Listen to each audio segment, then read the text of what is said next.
Shalom, selamat sore ibu-ibu yang diberkati Tuhan.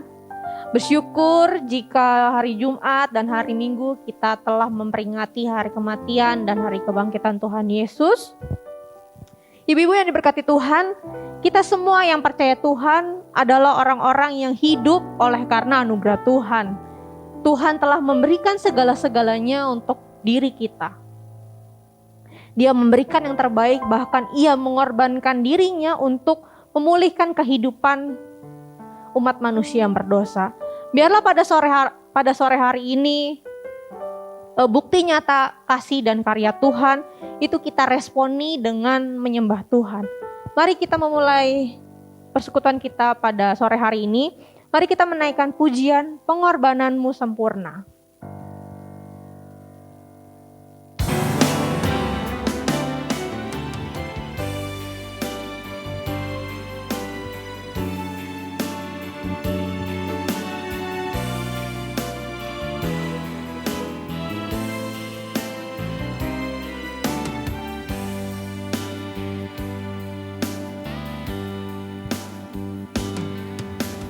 Ku hidup oleh anugerah-Mu, yang terbaik ku terima dari-Mu.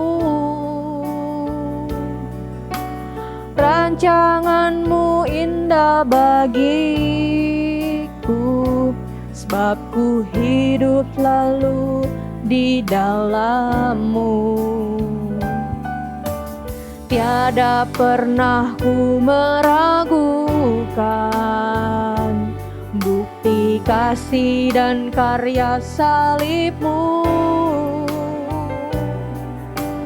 Kau telah mati gantikan hidupku, sebab itu ku selalu bersyukur.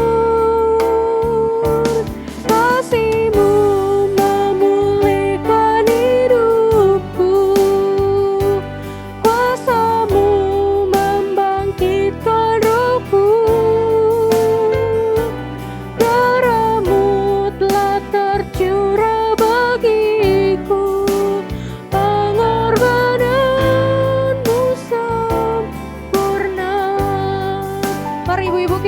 pujian ini sekali lagi. Ku hidup oleh anugerah-Mu.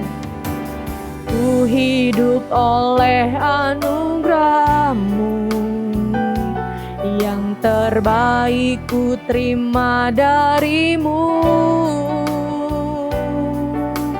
Rancangan-Mu indah bagiku, sebab ku hidup selalu di dalam-Mu. Tiada pernah ku meragukan bukti kasih dan karya salib-Mu. Kau telah mati gantikan hidupku, sebab itu ku selalu bersyukur. Kasih-Mu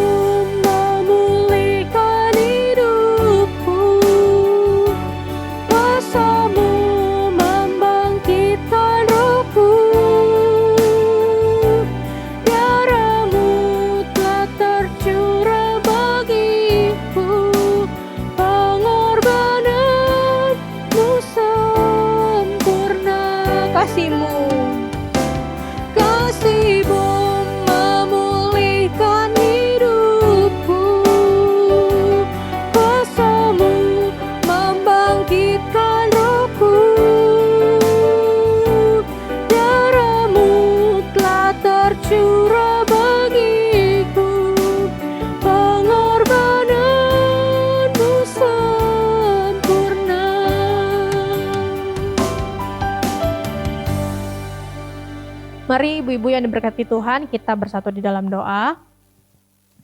Tuhan, kami bersyukur untuk begitu banyak kasih dan anugerah yang boleh kami rasakan di setiap kehidupan kami. Itu menyatakan bahwa Allah yang kami sembah adalah Allah yang hebat, Allah yang luar biasa. Dan Tuhan, biarlah kami sebagai orang percaya meresponi apa yang sudah Tuhan berikan dengan menyembah Tuhan, memuji Tuhan dengan segenap hati kami. Tuhan, biarlah kerinduan itu terus ada di dalam hati kami. Meskipun pada saat hari ini kami mungkin masih mengikuti persekutuan wanita dalam ibadah online, tapi Tuhan itu tidak menyurutkan keinginan kami, kerinduan kami untuk terus bersekutu bersama dengan Engkau Tuhan. Tuhan, biarlah kami yang mengikuti persekutuan pada sore hari ini boleh selalu menyenangkan hati Tuhan. Terpujilah nama-Mu Tuhan, hanya di dalam nama Tuhan Yesus kami berdoa dan bersyukur. Amin. Ibu-ibu yang dikasih Tuhan, kuasa kebangkitan Tuhan itu menyatakan bahwa Yesus itu hidup. Kubur kosong menjadi tanda bahwa Ia bangkit untuk menggenapkan janjinya. Kubur kosong menjadi bukti bahwa kita memiliki pengharapan akan hari esok. Mari sebelum kita bersama merenungkan kebenaran firman Tuhan, mari kita menaikkan pujian dari KPPK 133, Karena Dia Hidup.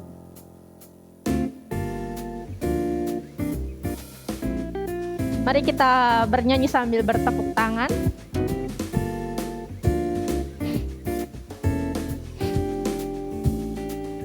Anak Allah datang ke dunia untuk selamatkan yang berdosa.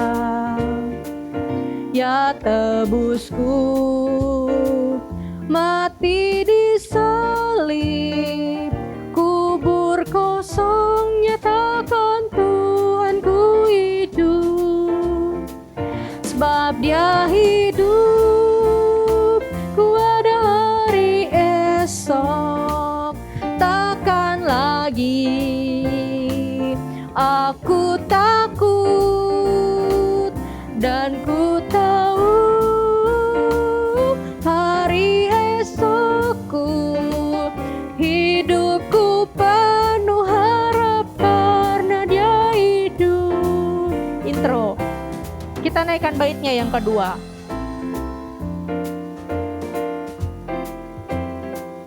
Ku anaknya, dipelukannya, amat tenang dan senanglah. Yakinlah kau dengan imanmu dapat menghadapi esok karena Dia hidup. Sebab Dia hidup. Sebab Dia hidup, ku ada hari esok. Takkan lagi aku takut, dan ku tahu hari esokku, hidupku penuh harap karena Dia hidup. Sebab Dia hidup. Sebab Dia hidup, ku ada hari esok. Takkan lagi aku takut, dan ku tahu hari esokku, hidupku penuh harap karena Dia hidup.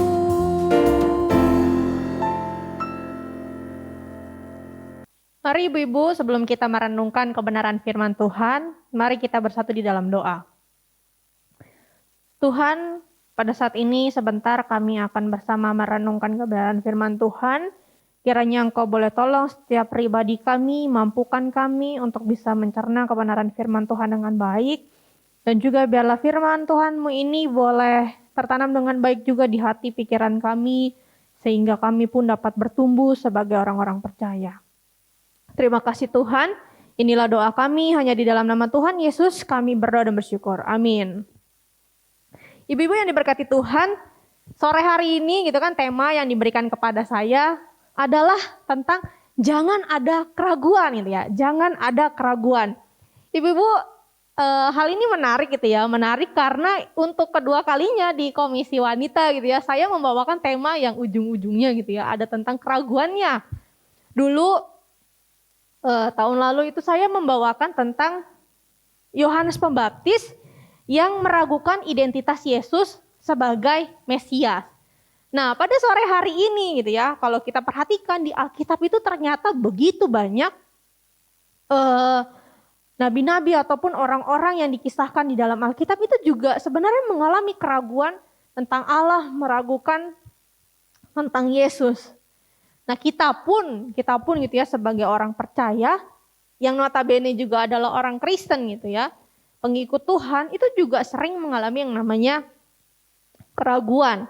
Misalnya gitu ya, di awal pandemi kita ragu nih, bagaimana ya pekerjaan kita, usaha kita, apakah kita masih bisa makan gitu ya dengan di tengahnya krisis ekonomi yang kemarin-kemarin sempat terjadi. Lalu kita juga ragu, gelisah gitu kan, bagaimana anak-anak kita bersekolah, apakah kita masih, kalau yang punya anak-anak gitu ya, apakah kita masih bisa mampu bayar sekolah, sedangkan sekolah juga anak-anak masih bersekolah dari rumah, tapi SPP tetap harus dibayar, begitu kan.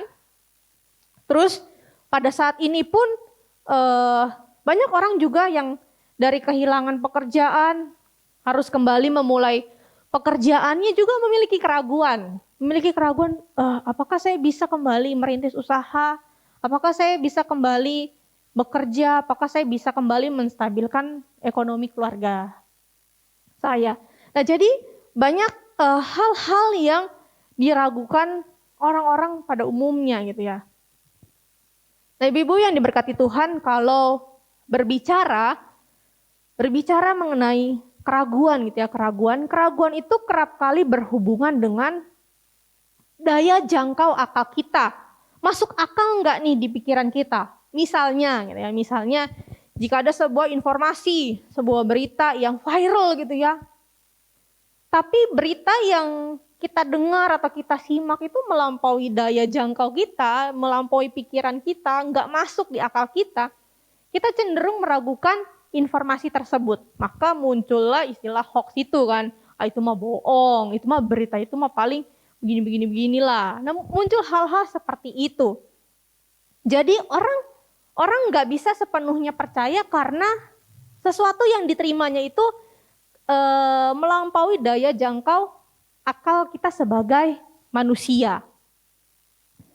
Lalu yang kedua itu keraguan kerap kali berhubungan dengan kelima panca indera kita. Misalnya seperti ini, jika di satu situasi gitu ya, melampaui panca indera kita, maka kita meragukan situasi tersebut. Misalnya gitu ya,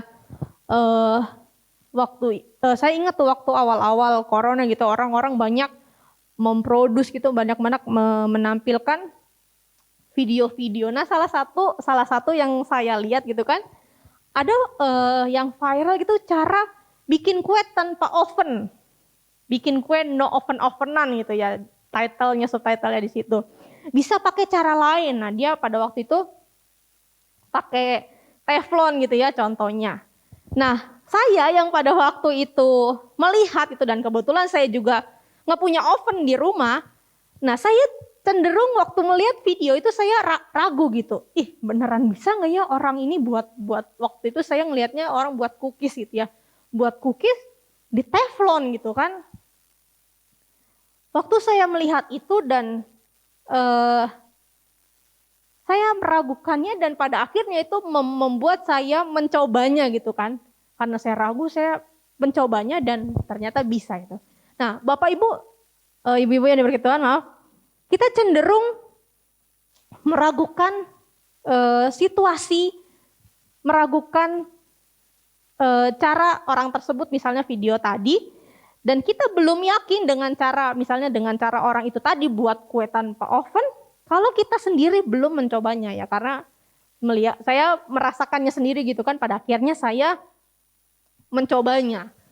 Nah, jadi sesuatu yang harus saya buktikan dulu, baru saya percaya bahwa oh iya bisa ternyata buat kue tanpa oven gitu ya, bisa pakai cara yang lain. Itu yang kedua gitu kan, keraguan kerap kali berhubungan dengan panca indera kita, sesuatu yang harus dipegang, disentuh, dirasakan. Nah yang ketiga adalah keraguan itu biasa berhubungan dengan pengalaman kita. Jadi jika ada sebuah pengalaman yang baru, itu berlawanan gitu ya, berlawanan dengan pengalaman yang kita punya sebelumnya, nah kita cenderung meragukan pengalaman tersebut. Misalnya saja kita sering mendengar orang ngomong begini, kalau sesuai pengalaman saya sih nggak mungkin orang itu bisa begitu ya. Kalau menurut pengalaman saya sih nggak mungkin orang itu bisa berbuat hal kayak begitu-begitu. Nah, banyak orang yang akhirnya tercetus karena meragukan pengalaman orang itu dan dibandingkan dengan pengalaman kita itu tidak cocok gitu kan. Kita meragukan pengalaman yang belum pernah kita alami sebelumnya. Jadi ibu-ibu yang diberkati Tuhan, keraguan itu berkaitan dengan 3 hal itu. Tadi dengan pengalaman, dengan daya jangkau dan panca indera kita. Ibu-ibu yang diberkati Tuhan, dari ketiga hal ini gitu ya, dari ketiga hal ini juga yang ternyata terjadi kepada para murid. Nah, mari sama-sama kita membuka Alkitab kita yang terambil di dalam Lukas 24 ayatnya ke-18 hingga ayatnya yang ke-27. Lukas 24 ayatnya ke-18 hingga ayatnya yang ke-27. Ibu-ibu, ini adalah narasi di mana Yesus menampakkan diri di jalan ke Emmaus. Jadi di sini ada 2 orang murid Yesus yang pergi ke sebuah kampung yang bernama Emmaus gitu ya. Mereka di dalam perjalanan mereka bercakap-cakap dan kemudian Yesus menampakkan diri kepada mereka. Kita baca di ayat 18. Seorang dari mereka, namanya Kleopas, menjawabnya, "Adakah engkau satu-satunya orang asing di Yerusalem yang tidak tahu apa yang terjadi di situ pada hari-hari belakangan ini?" Kata Tuhan Yesus gitu ya kepada mereka, "Apakah itu?" Lalu jawab 2 murid ini, jawab mereka, "Apa yang terjadi dengan Yesus orang Nazaret? Dia adalah seorang nabi yang berkuasa dalam pekerjaan dan perkataan di hadapan Allah dan di depan seluruh bangsa kami. Tetapi imam-imam kepala dan pemimpin-pemimpin kami telah menyerahkan dia untuk dihukum mati dan mereka telah menyalibkannya. Padahal kami dahulu mengharapkan bahwa dialah yang datang untuk membebaskan bangsa Israel. Tetapi sementara itu lewat 3 hari sejak semuanya itu terjadi, tetapi beberapa perempuan dari kalangan kami telah mengejutkan kami. Pagi-pagi buta mereka telah pergi ke kubur dan tidak menemukan mayatnya. Lalu mereka datang dengan berita bahwa telah kelihatan kepada mereka malaikat-malaikat yang mengatakan bahwa ia hidup, bahwa Tuhan Yesus hidup gitu ya. Dan beberapa teman kami telah pergi ke kubur itu dan mendapati bahwa memang benar yang dikatakan perempuan-perempuan itu, tetapi dia tidak mereka lihat. Lalu ia berkata kepada mereka, Tuhan Yesus gitu ya berkata kepada 2 murid ini, "Hai kamu orang bodoh, betapa lambannya hatimu sehingga kamu tidak percaya segala sesuatu yang telah dikatakan para nabi. Bukankah Mesias harus menderita semuanya itu untuk masuk ke dalam kemuliaannya?" Lalu ia menjelaskan kepada mereka apa yang tertulis tentang dia di dalam seluruh kitab suci, mulai dari kitab-kitab Musa dan segala kitab nabi-nabi. Jadi ibu-ibu yang diberkati Tuhan, mereka dari narasi yang kita baca ini, mereka mendapati berita yang viral gitu ya, berita yang seluruh Yerusalem dibilang tahu, sampai 2 murid ini mengatakan, "Tidakkah kamu tahu apa yang sedang terjadi di Yerusalem?" Jadi ini seolah-olah mereka mendapatkan berita yang viral. Mereka mendapatkan berita tentang kebangkitan Yesus. Berita yang menggemparkan seluruh Yerusalem pada waktu itu. Tetapi berita ini malah membuat mereka ragu. Mereka tidak yakin dengan berita yang sedang booming pada waktu itu di Yerusalem. Tadi yang kita sudah baca, dan yang jadi pertanyaannya adalah kenapa mereka ragu gitu ya? Kenapa mereka ragu? Coba kembali kita simak di ayat 19. Katanya, kata Tuhan Yesus kepada mereka, apakah itu? Nah, jawab mereka, apa yang terjadi dengan Yesus orang Nazaret? Dia adalah seorang nabi. Ini pengakuan mereka gitu ya. Dia adalah seorang nabi yang berkuasa dalam pekerjaan dan perkataan di hadapan Allah dan di depan seluruh bangsa kami. Tetapi imam-imam, kepala dan pemimpin-pemimpin kami telah menyerahkan dia untuk dihukum mati dan mereka telah menyalibkan dia. Ini pernyataan mereka. Di ayat 21, padahal, ini ya, ada padahalnya. Padahal kami dahulu mengharapkannya bahwa dialah yang datang untuk membebaskan bangsa Israel. Tetapi sementara itu lewat 3 hari sejak semuanya itu terjadi dan seterusnya. Itu pernyataan mereka. Jadi mereka ragu karena berita yang mereka dengar itu tidak sesuai sebenarnya dengan ekspektasi mereka. Karena tadi ada padahal gitu ya. Padahal mereka sampai mengatakan di ayat tadi 21, padahal kami dahulu mengharapkannya. Ibu-ibu, ini adalah hal yang menarik. 2 murid ini mengatakan bahwa Yesus ini adalah seorang nabi. Mereka mengakui Yesus ini seorang nabi. Jadi para murid ini sebenarnya punya pemahaman bahwa guru mereka memang seseorang yang memiliki kuasa. Tetapi kematiannya gitu ya, kematian Tuhan Yesus itu tidak lebih menyatakan bahwa Yesus adalah seorang pahlawan yang gugur. Nah, kemudian Tuhan Yesus bangkit. Nah, kebangkitannya juga ini pun membuat para murid itu tidak mengerti dengan kalau dilihat gitu ya, dengan alur kisah tentang Tuhan Yesus ini.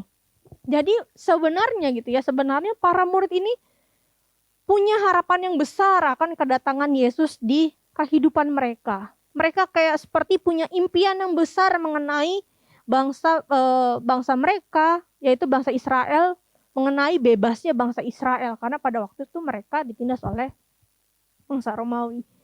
Jadi bangsa Israel dengan adanya kedatangan Tuhan Yesus ini, tetapi kenyataannya yang mereka terima, kenyataan yang mereka lihat sendiri, itu tidak seperti yang mereka bayangkan.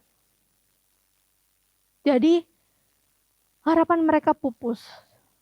Mereka putus harapan. Maka tak heran jika berita kebangkitannya ini membuat para murid tidak bersuka cita, tidak bergembira. Bahkan Alkitab pun mencatat waktu Tuhan Yesus mengatakan berita apa itu gitu ya. Mereka langsung berubah ekspresinya menjadi muram, menjadi sedih. Karena seperti itu. Mereka masih mempertanyakan mengapa ini semua terjadi terhadap guru kami. Jadi ada jurang yang besar antara apa yang mereka pahami dengan kenyataan yang mereka lihat dan mereka dengar pada waktu itu. Jadi kebangkitan Tuhan Yesus itu menjadi sesuatu yang tidak lazim bagi para murid. Pengalaman baru yang melampaui akal dan indera mereka. Ibu-ibu yang diberkati Tuhan, ayat yang menyatakan tentang keraguan para murid tentang kebangkitan Tuhan Yesus itu ada beberapa. Mari coba kita simak di ayat selanjutnya. Di Lukas 24 ayatnya yang ke-38.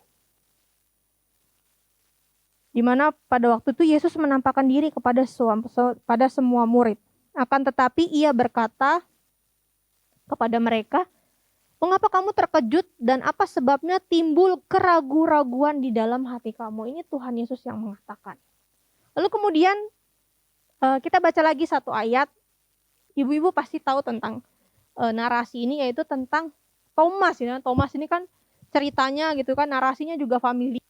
Karena dia yang begitu meragukan tentang kebangkitan Tuhan.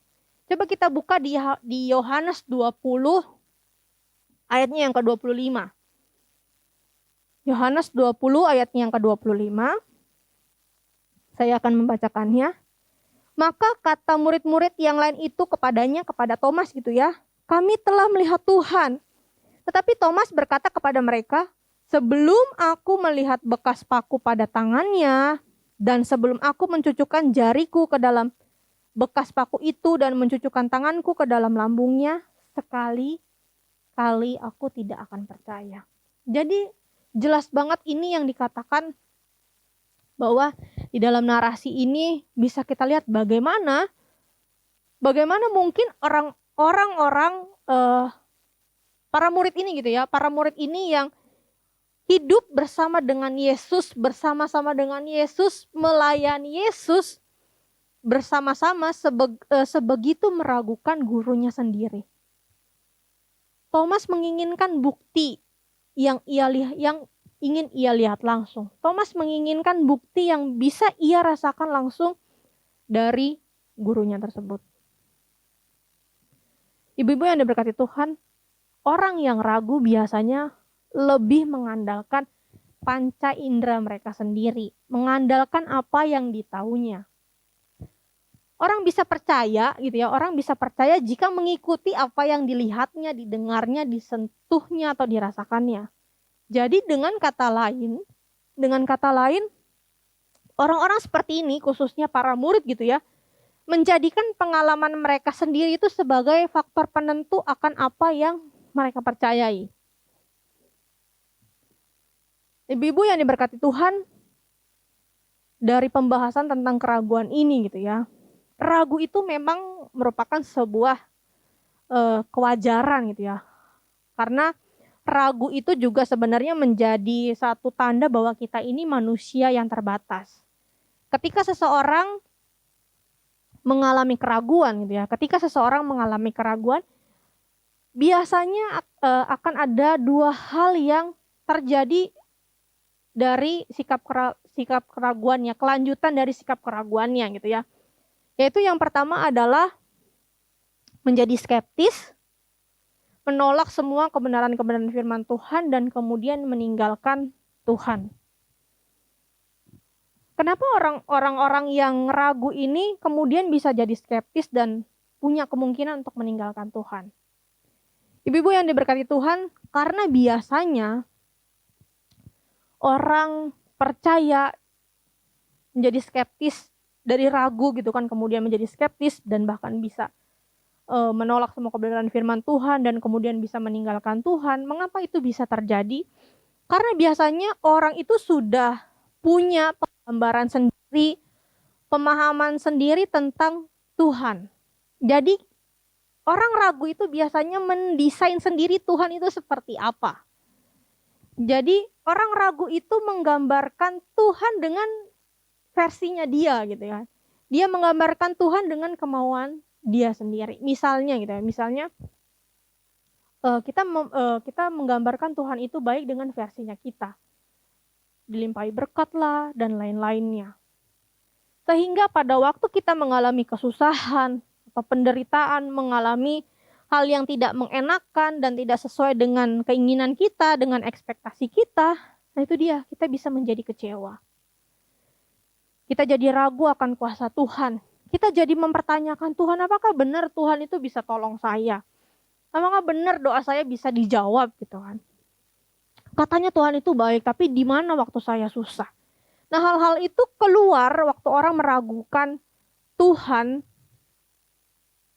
dan mereka bisa menjadi skeptis karena itu dia tadi. Mereka punya pemahaman sendiri tentang Tuhan yang mereka buat sendiri. Jadi, waktu mereka ragu, iman menjadi goyang, menyalahkan Tuhan dengan kesusahan-kesusahan yang dialami, bahkan bisa meninggalkan Tuhan. Jadi ibu-ibu, startnya ini sudah salah sebenarnya. Ketika kita ingin memahami Tuhan, seharusnya kita memahaminya itu dimulai dari kebenaran firman Tuhan itu sendiri, yaitu kitab suci. Sama seperti para murid gitu ya, mereka itu sudah punya pemahaman sendiri bahwa Yesus datang untuk menyelamatkan bangsa Israel. Padahal jelas-jelas kesaksian dari para nabi itu tidak mengatakan demikian. Dan Tuhan Yesus pun mengatakan langsung gitu ya, banyak nubuatan-nubuatan di dalam perjanjian lama yang menyatakan bahwa memang Tuhan Yesus itu akan menjalani hal-hal seperti itu.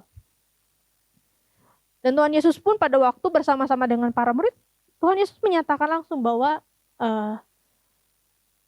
dirinya itu akan mati disalib dan bangkit pada hari yang ketiga. Jadi dari semua hal yang mereka alami, murid-murid alami, pada akhirnya murid itu tidak percaya akan kebangkitannya. Karena seperti itu pemahaman mereka, startnya itu sudah salah. Mereka mengetahui Tuhan, mereka dekat dengan Tuhan, mereka melayani bersama dengan Tuhan. Tetapi mereka dekat dan kenal Tuhan itu dengan versinya mereka, dengan pemahamannya mereka sendiri. Sehingga ketika diperhadapkan pada kenyataan yang sesungguhnya, nah mereka jadi meragukan Tuhan. Mereka jadi meragukan guru mereka sendiri. Nah, ibu-ibu yang dikasih Tuhan, kita pun juga bisa seperti ini. Ingin mengenal Tuhan lebih dalam. Tapi ketika kita mau mengenal Tuhan lebih dalam, kita memahaminya dengan pemahaman kita sendiri, bukan berasal dari kebenaran firman Tuhan. Nah, hal inilah yang bisa menyebabkan akhirnya kita ini menjadi kecewa dengan Tuhan, menyalahkan dengan Tuhan, dan ekstrimnya tadi, bahkan bisa meninggalkan Tuhan. Nah, ini adalah hal yang pertama. Bagaimana sikap orang kelanjutan dari keraguan orang percaya. Mereka menjadi skeptis, meninggalkan Tuhan, kecewa dengan Tuhan. Atau yang kedua, dengan adanya keraguan, iman kita itu bisa jadi lebih dewasa dan lebih semakin matang dalam mengenal Tuhan. Ibu-ibu yang diberkati Tuhan, narasi yang kita baca tentang keraguan para murid ini, kita bisa mengetahui bahwa Allah itu memberikan cara kepada para murid agar para murid bisa menjadi percaya akan kebangkitannya.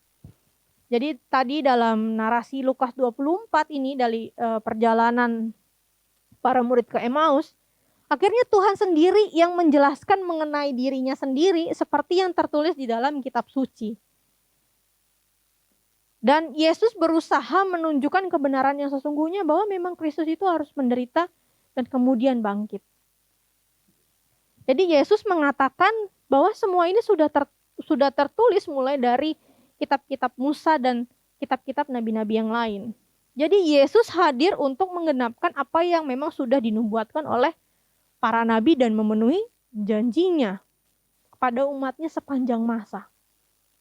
Jadi ibu-ibu, kuasa kebangkitan itu adalah rencana dan solusi Allah untuk memberkati dunia ini dan kembali memulihkan relasi Allah Bapa dengan manusia yang sudah tercemar oleh dosa. Ibu-ibu yang dikasih Tuhan, bersyukurnya bahwasannya Yesus itu begitu baik gitu ya kepada murid-muridnya yang ragu ini gitu ya. Jadi kepada para murid yang berjalan menuju Emmaus ini, Yesus sendiri menjelaskan mengenai dirinya melalui kebenaran kitab suci. Dan kalau ibu-ibu baca di ayat selanjutnya, Yesus itu mempraktikkan mengenai perjamuan kudus, gitu ya. Sehingga dua murid ini pun menjadi sadar bahwa apa yang ada di depannya itu adalah benar-benar Yesus yang bangkit. Lalu kemudian waktu di dalam narasi Thomas gitu kan, pada waktu Thomas ragu akan kebangkitan Tuhan Yesus dan menuntut bukti, Yesus menghampiri Thomas sendiri dan menyuruh Thomas untuk membuktikan dengan melihat dan mencucukkan tangan Thomas langsung ke tangannya Tuhan Yesus. Dan puji Tuhan gitu ya ibu-ibu, para murid dan bahkan Thomas ini tidak menolak gitu ya. Tidak menolak untuk datang kepada Yesus. Mereka tidak membiarkan diri mereka ini lebih larut lagi dalam keraguan mereka. Karena di akhir narasi kedua ini, dua murid Emmaus ini yang tadinya muram dan ragu akan kematian dan kebangkitan Tuhan Yesus, berubah menjadi sukacita. Karena mereka telah memahami penggenapan akan janji Tuhan yang sesungguhnya. Kemudian mereka menceritakan kepada murid Yesus yang lain bahwasannya mereka telah melihat Yesus yang bangkit itu. Dan Thomas pun akhirnya menghampiri Yesus dan melihat bukti dengan matanya dia sendiri. Dan akhirnya Thomas pun percaya. Nah ibu-ibu yang diberkati Tuhan, dari narasi-narasi tentang murid-murid Yesus yang ragu ini, kita belajar bahwasannya ketika keraguan itu menyelimuti kehidupan kita, marilah kita sebagai orang percaya kembali kepada kebenaran sejati. Ketika kita ragu, kita membutuhkan kasih Tuhan untuk menyadarkan siapa diri kita ini yang adalah manusia terbatas dalam memahami sesuatu. Jadi kita perlu Tuhan yang tidak terbatas, yang mampu menjawab semua keraguan kita. Ibu-ibu, iman kita akan menjadi dewasa dan matang ketika kita menyerahkan keraguan kita ini kepada Tuhan. Dan ingat juga, startnya itu di awal dengan mengenal Tuhan, mengetahui apa yang Tuhan maksud. Waktu kita benar-benar bergumul akan suatu keraguan dalam hidup dan memahaminya lewat perspektif kebenaran Alkitab, kebenaran Tuhan itu bisa mengubah cara kita menjalani hidup ini. Kebenaran firman Tuhan bisa mengubah cara kita bergumul dengan Allah itu harus seperti apa. Bagaimana kita menyingkapinya. Kebenaran firman Tuhan itu bisa membawa keadaan kita untuk melihat perspektif lain dari sudut pandang Tuhan, bukan dari sudut pandang kita. Maka dari itu, ibu-ibu yang dikasihi Tuhan, waktu kita meragukan sesuatu tentang kehidupan kita, mintalah pimpinan Roh Kudus agar kita tidak menjadi skeptis dalam mempercayai Tuhan atau menyalah-nyalahkan Tuhan. Mintalah Roh Kudus untuk menyadarkan kita untuk lebih mengenalnya lagi melalui kebenaran firman Tuhan. Dan dari situ juga kita bisa belajar untuk semakin terus percaya akan kuasa Tuhan, untuk semakin percaya akan janji-janji Tuhan. Dan semakin mempercayai bahwa di dalam Tuhan itu ada pengharapan bagi mereka yang percaya kepadanya. Karena ibu-ibu, kuasa kebangkitan Tuhan itu nyata hingga saat ini. Jadi yang kita peringati itu bukan sekedar event belaka gitu ya, bukan sekedar memorial belaka gitu ya, tetapi bagaimana kuasa kebangkitannya itu benar-benar nyata di dalam hidup kita. Kuasa kebangkitan itu menjadi bukti bahwa Ia adalah Allah yang tidak terbatas, Allah yang berkuasa. Dan Allah yang sama itu juga yang kita sembah, Allah itu jugalah Tuhan Yesus yang akan menolong kita untuk menghadapi setiap keraguan atau persoalan hidup kita. Amin. Mari ibu-ibu kita bersatu di dalam doa. Tuhan, firman-Mu ini telah berhenti berbicara. Tetapi biarlah dalam kehidupan kami menjalani hari-hari kami yang mungkin dipenuhi dengan kemelut pergumulan hidup kami, kesusahan hidup kami, hal-hal yang lain yang kami ragukan akan hari esok Tuhan.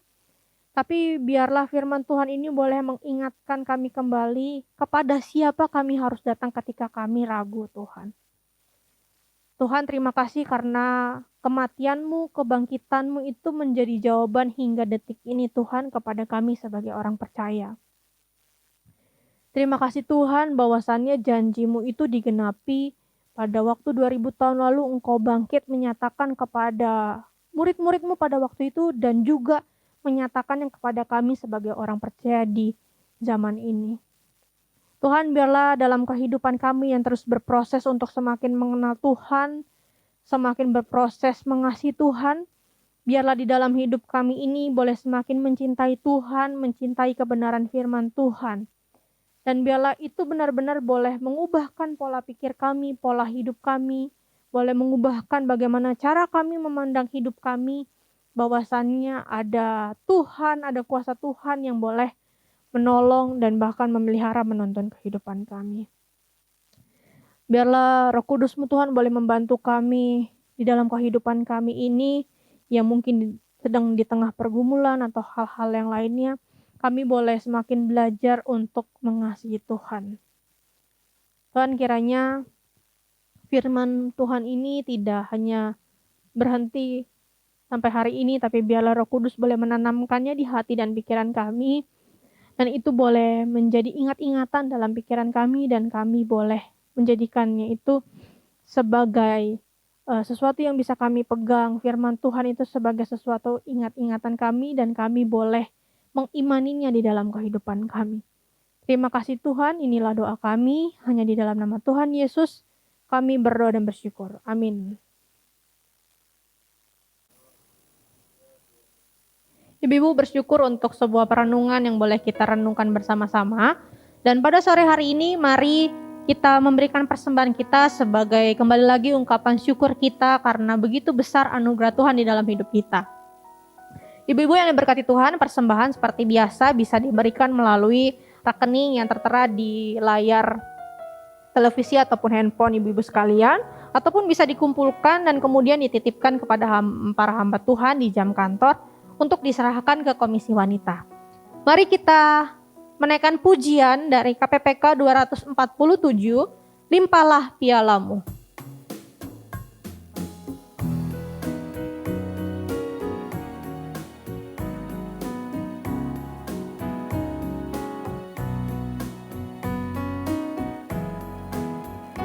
Rindukah kau hidup yang melimpah dari Tuhanmu dan segala yang ku perlu?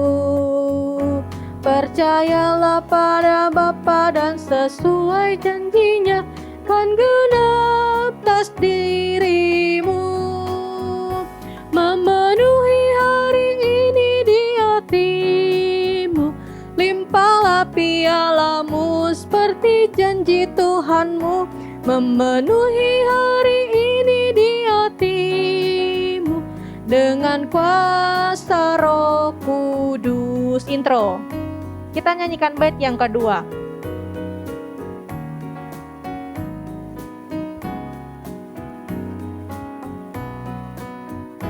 Darahnya Tuhanmu memenuhi piala kosongmu, datanglah kepadanya. Mempersembahkan dirimu di hadirat Tuhanmu, firman-Nya kau dan diberi. Memenuhi hari ini di hatimu, limpahlah pialamu seperti janji Tuhanmu. Memenuhi hari ini di hatimu dengan kuasa Roh Kudus. Mari kita bersatu di dalam doa. Tuhan, begitu besar kasih dan setia Tuhan, bahkan berkat Tuhan terus melimpah di dalam kehidupan kami. Tuhan, inilah persembahan yang kami berikan kepadamu, kiranya persembahan ini boleh dipergunakan untuk pelayanan Tuhan bagi gereja Tuhan di tempat ini. Dan juga kembali Tuhan, Engkau boleh memberkati ibu-ibu yang memberikan persembahan ini ataupun yang belum bisa, biarlah Engkau boleh kembali melimpahkan berkat kepada mereka, baik dari pekerjaan mereka, usaha mereka Tuhan, ataupun hal-hal lainnya di dalam hidup mereka. Terima kasih Tuhan, inilah doa kami akan persembahan kami. Terima kasih Tuhan, hanya di dalam nama Tuhan Yesus kami berdoa dan bersyukur. Amin.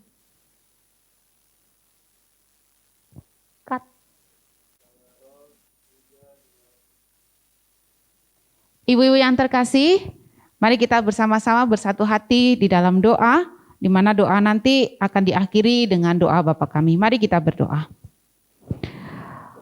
Bapa kami yang berada di dalam kerajaan surga yang kami kenal di dalam nama Tuhan Yesus Kristus, kami sungguh bersyukur pada hari ini kami boleh diberi kesempatan untuk beribadah kepada Tuhan dan kami boleh menerima berkat rohani melalui puji-pujian, melalui firman Tuhan yang sudah kami dengarkan. Biarlah firman Tuhan tertanam di dalam hati kami dan tolong kami untuk melakukan akan firman-Mu. Tuhan, saat ini hamba-Mu mau berdoa buat setiap anggota komisi wanita. Tuhan, kiranya Engkau memberkati setiap mereka masing-masing di dalam aktivitas kehidupan mereka sebagai ibu rumah tangga, sebagai pengusaha, sebagai karyawan, sebagai apapun yang mereka kerjakan, biarlah mereka boleh merasakan akan berkat Tuhan melalui apapun yang mereka kerjakan dan nama Tuhan dipuji dan dipermuliakan.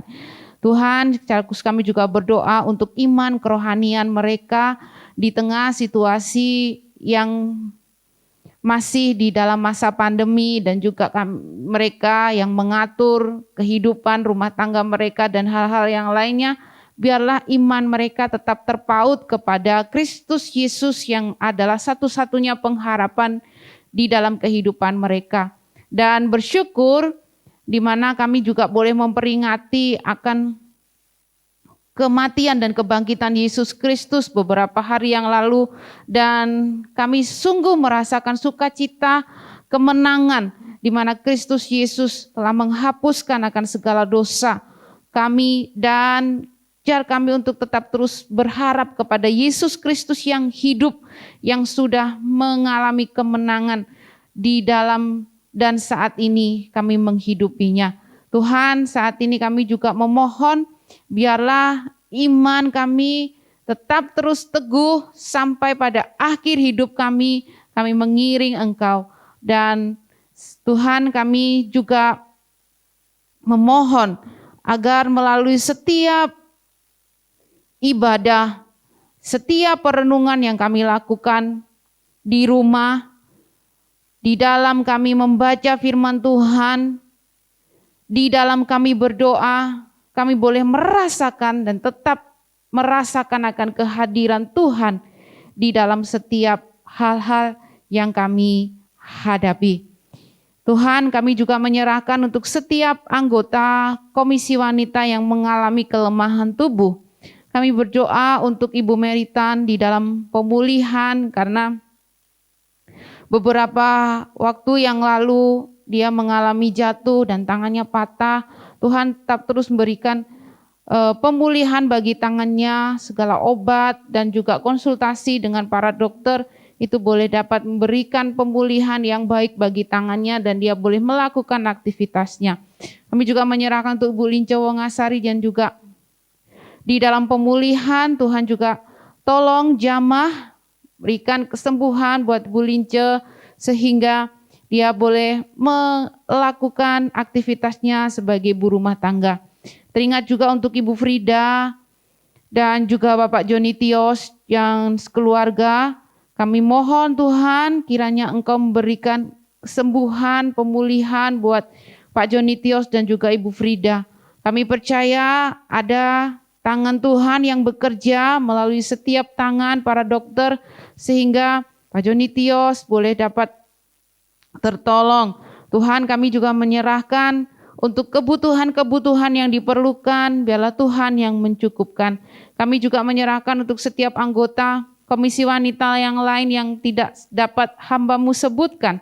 Biarlah Tuhan juga menjamah akan setiap mereka, segala sakit yang mereka alami. Biarlah semuanya mereka serahkan kepada Tuhan dan mereka memiliki pengharapan di mana Tuhanlah dokter dari segala dokter.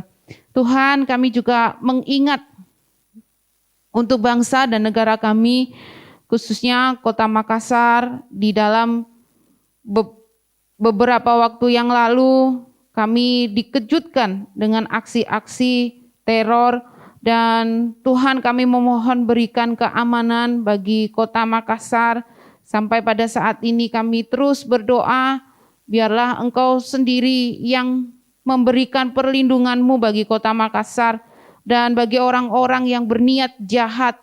Tuhan, biarlah Engkau mengubahkan akan hati mereka sehingga mereka tidak melakukan aksi-aksi yang nekat, aksi-aksi yang jahat.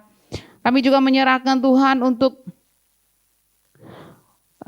cuaca ekstrim beberapa waktu ini. Mohon Tuhan Engkau sendiri yang mengatur alam semesta ini boleh menolong akan setiap anak-anak Tuhan untuk boleh menjaga diri, berikan perlindungan-Mu bagi setiap mereka, berikan kekuatan, kesehatan yang baik di dalam tubuh mereka.